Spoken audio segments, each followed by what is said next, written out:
Assalamualaikum warahmatullahi wabarakatuh. Waalaikumsalam warahmatullahi wabarakatuh. Kami dari kelompok 5 akan membahas tentang unit 6, perkembangan intelek, sosial bahasa, dan bakat khusus. Kelompok 5 beranggotakan Sabila Nafisa, Sahlan Atar Putra, Salma Khairunisa, dan saya sendiri, Ti Bagus Dimas Fajar Abdillah. Untuk materi pertama ada perkembangan intelek. Menurut English and English, dalam bukunya A Comprehensive Dictionary of Psychological and Psychoanalytical Terms, istilah intelek berarti antara lain adalah kekuatan mental di mana manusia dapat berpikir, atau suatu rumpun nama untuk proses kognitif, terutama untuk aktivitas yang berkenaan dengan berpikir, misalnya menghubung-hubungkan, menimbang, dan memahami. Lalu kecakapan, terutama kecakapan yang tinggi untuk berpikir, bandingkan dengan intelligence intelek.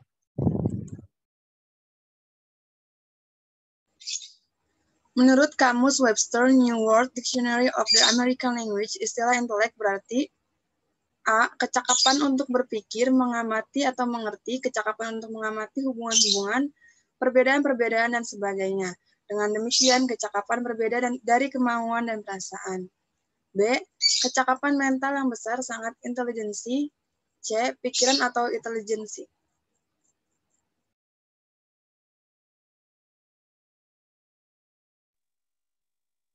Istilah intelijensi telah banyak digunakan, terutama di dalam bidang psikologi dan pendidikan. Namun secara definitif istilah itu tidak mudah dirumuskan. Seperti yang dikemukakan oleh Singgih Gunarsa dalam bukunya Psikologi Remaja tahun 1991, dia mengajukan beberapa rumus intelijensi sebagai berikut. A. Intelijensi merupakan suatu kumpulan kemampuan seseorang yang mungkin memperoleh ilmu pengetahuan dan mengamalkan ilmu tersebut dalam hubungannya dengan lingkungan dan masalah-masalah yang timbul. Yang B. Intelijensi adalah suatu bentuk tingkah laku tertentu yang tampil dalam kelancaran tingkah laku. Yang C. Intelijensi meliputi pengalaman-pengalaman dan kemampuan bertambahnya pengertian dan tingkah laku dengan pola-pola baru dan mempergunakannya secara efektif. Yang D. William Stern mengemukakan bahwa intelijensi merupakan suatu kemampuan untuk menyesuaikan diri pada tuntutan baru dibantu dengan fungsi berpikir. Lalu yang E. Binet berpendapat bahwa intelijensi merupakan kemampuan yang diperoleh melalui keturunan, kemampuan yang diwariskan dan dimiliki sejak lahir dan tidak terlalu banyak dipengaruhi oleh lingkungan. Dalam batas-batas waktu tertentu, berperan dalam lingkungan intelek adalah kecakapan mental yang menggambarkan kemampuan berpikir. Banyak definisi tentang inteligensi. Namun, makna inteligensi dapat diartikan sebagai kemampuan seseorang dalam berpikir dan bertindak. Tes inteligensi yang terkenal adalah tes Binet-Simon. Rumus perhitungan yang diajukan adalah dapat dilihat di sini. Ya, apabila tes tersebut diberikan kepada anak umur tertentu dan dia dapat menjawab dengan betul semua, berarti umur kecerdasannya sama dengan umur kalender. Maka nilai IQ yang didapat anak itu sama dengan 100. Nilai ini menggambarkan kemampuan seseorang yang normal.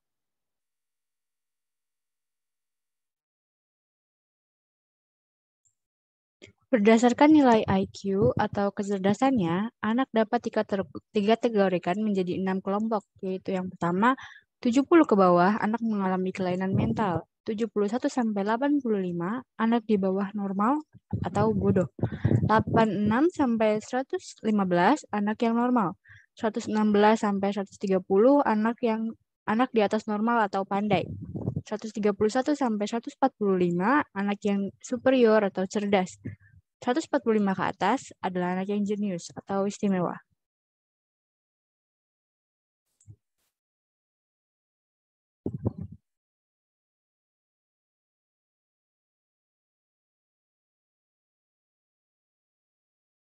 Salma mungkin bisa diambil dulu.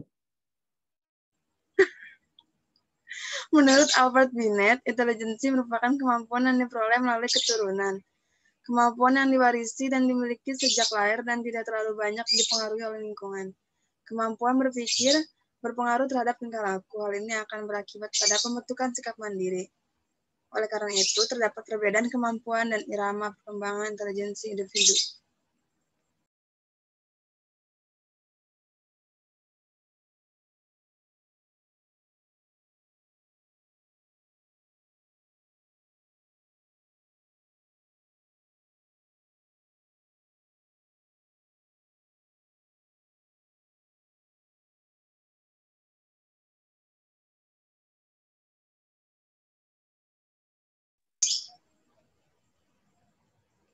Perkembangan sosial.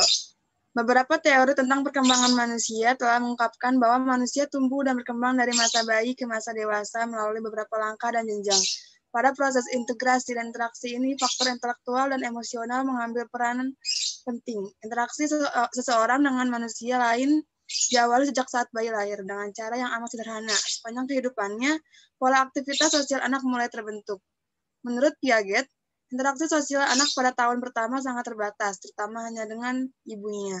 Perilaku sosial anak tersebut berpusat pada akunnya atau egosentrik, dan hampir keseluruhan perilakunya berpusat pada dirinya. Pada umur-umur selanjutnya, sejak anak mulai belajar di sekolah, mereka mulai belajar mengembangkan interaksi sosial dengan belajar menerima pandangan kelompok, memahami tentang perkembangan peserta didik jawab, dan berbagai pengertian dengan orang lain.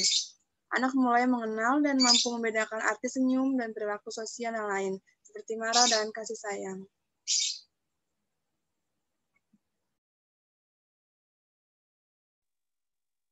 Dari uraian itu dapat dimengerti bahwa hubungan sosial merupakan hubungan antar manusia yang saling membutuhkan. Hubungan sosial dimulai dari tingkat yang paling sederhana dan terbatas yang disadari sebagai kebutuhan yang sederhana. Semakin dewasa dan bertambah umur, tingkat hubungan sosial menjadi kompleks dan dengan demikian tingkat hubungan sosial juga berkembang menjadi amat kompleks. Pada jenjang perkembangan remaja, seorang remaja bukan saja memerlukan orang lain demi untuk memenuhi kebutuhan pribadinya, tetapi mengandung maksud untuk disimpulkan. Pengertian perkembangan sosial adalah berkembangnya tingkat hubungan antar manusia, sehubungan meningkatnya kebutuhan hidup manusia. Perkembangan sosial anak remaja dipengaruhi oleh beberapa faktor, yakni kondisi keluarga, kematangan anak, status sosial ekonomi keluarga, pendidikan dan kapasitas mental, terutama intelek dan emosi.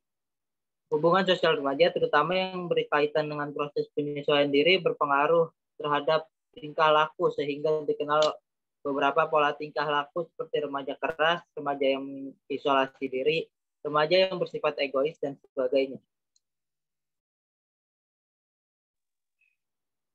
C. Perkembangan bahasa. Sesuai dengan fungsinya, bahasa merupakan alat komunikasi yang digunakan oleh seseorang dalam pergaulannya atau hubungannya dengan orang lain. Bahasa merupakan alat bergaul, oleh karena itu, penggunaan bahasa menjadi efektif sejak seorang individu memerlukan komunikasi maupun perkembangan beserta dikit dengan orang lain. Sejak seorang bayi berkomunikasi dengan orang lain, sejak itu pula bahasa diperlukan.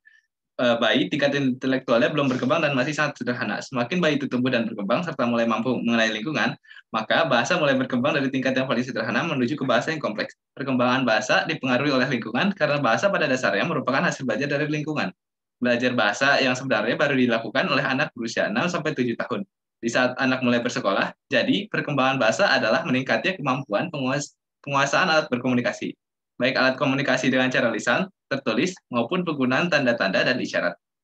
Mampu dan menguasai alat komunikasi di sini diartikan sebagai upaya seorang untuk dapat dan dia pahami orang lain. Memasuki masa remaja, perkembangan bahasa semakin lengkap karena dilengkapi dan diperkaya oleh lingkungan masyarakat di mana mereka tinggal.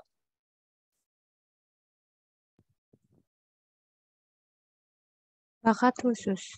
Bakat dapat diartikan sebagai kemampuan bawaan yang merupakan potensi yang masih perlu dikembangkan atau dilatih. Kemampuan adalah daya untuk melakukan suatu tindakan sebagai hasil pembawaan dan latihan. Jadi, bakat adalah kemampuan alamiah yang memperoleh pengetahuan atau keterampilan yang kreatif atau bersifat khusus. Bagaimana kita dapat mengenal dan mengidentifikasi para remaja yang mempunyai bakat khusus? Bagaimana karakteristik atau ciri-ciri mereka? Alat-alat apa yang dapat digunakan untuk mengetahui bakat-bakat khusus mereka? Semua informasi ini diperlukan sebelum dilakukan upaya pengembangan bakat-bakat khusus remaja. Walaupun demikian, kita harus mengetahui bakat anak melalui observasi terhadap apa yang selalu dikerjakan anak itu. Sangat diharapkan bagi orang tua untuk selalu memperhatikan ciri-ciri dan keadaan anak mereka. Mungkin itu saja yang bisa kelompok kami sampaikan. Apabila ada salah, mohon maaf. Dan sekian, terima kasih. Assalamualaikum warahmatullahi wabarakatuh. Warahmatullahi